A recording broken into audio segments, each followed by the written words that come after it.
I think there is a difference between radical environmentalism that has drastic costs, perhaps intended, perhaps unintended, and second, third order consequences. There's a difference between that and rational environmentalism. And I think there's a lot of radical environmentalism being talked about here that would have significant costs and stymie advances in recycling, disrupt supply chains, and halt refinery productions. And I think these bills are even too radical for the current EPA. And that's saying a lot because the current EPA is using their regulatory agenda against the oil and gas industry, the agricultural industry, the medical industry, you name it. EPA is taking action to make it harder.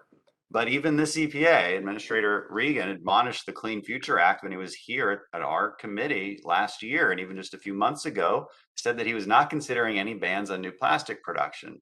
And I have to wonder if that's why the EPA declined to testify at this hearing.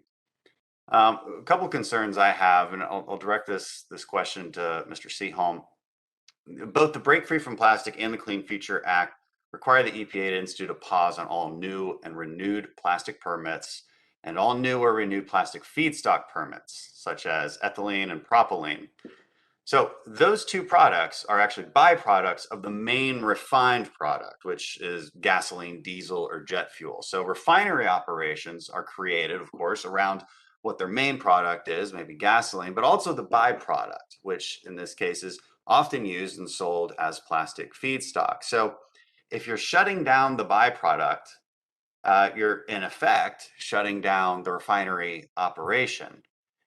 Are we reading that correctly? Is that a plausible outcome or unintended outcome of this at a time when we need our refiners the most? Look at gas prices.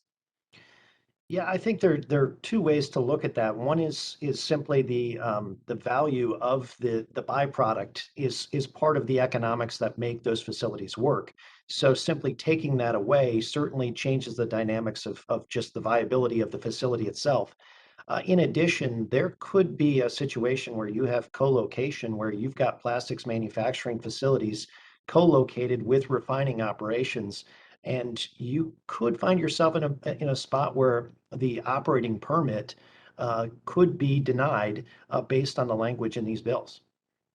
And a re-permitting too. People forget that refiners have to re-permit every 5 years. So, the counter argument that, oh, well, I mean, current refiners will be fine. That's just not true because they have to re-permit.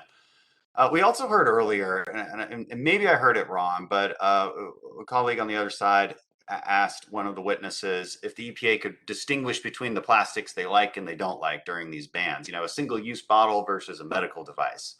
But how would that actually work? Because if you're banning plastic production and the feedstock for that production, how can any EPA regulator actually predict where that plastic feedstock pellet might be sent for manufacturing? Is that really reasonable? It is not. If you simply say plastic, it means all polymers that are defined in the bill. So there really wouldn't be an ability to differentiate at that point. I think other parts of the bill could allow for some differentiation, but certainly not on the production side. Okay, I appreciate that. Again, second and third order consequences that I don't think these bills take into account. Last, I want to go to Director Arellano. You cited a lot of chemicals, perhaps dangerous. One of them was 1,3-butadiene, which is rubber for tires, and something that we produce near the Houston Ship Channel.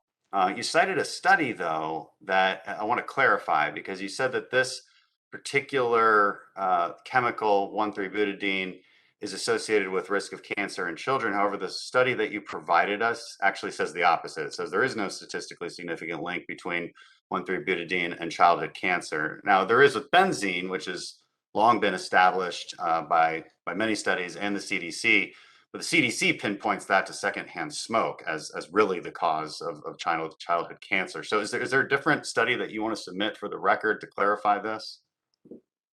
Yes, there's actually two studies. So the UT study and Coker in the Houston Chronicle said that there are three industries: plastic, synthetic rubber, and one other chemical that needs 1,3-butadiene. But the primary use of 1,3-butadiene is plastic. So yes, and then there is an East Harris County cancer study where part of your district, Representative Crenshaw, is actually listed as having elevated levels of childhood leukemia. not only childhood leukemia, but cervical cancer. So I can definitely submit those studies Right, but in your direction. the question, of course, is does that study? It's a pretty big question. It's because it's a serious accusation. You say this particular type of production causes cancer. You got to really be able to back that up. And the one study you did submit said the opposite. That's why I'm asking. So please, I'm out of time, but please do submit the other studies for our consideration. Those are important to know, and I appreciate it.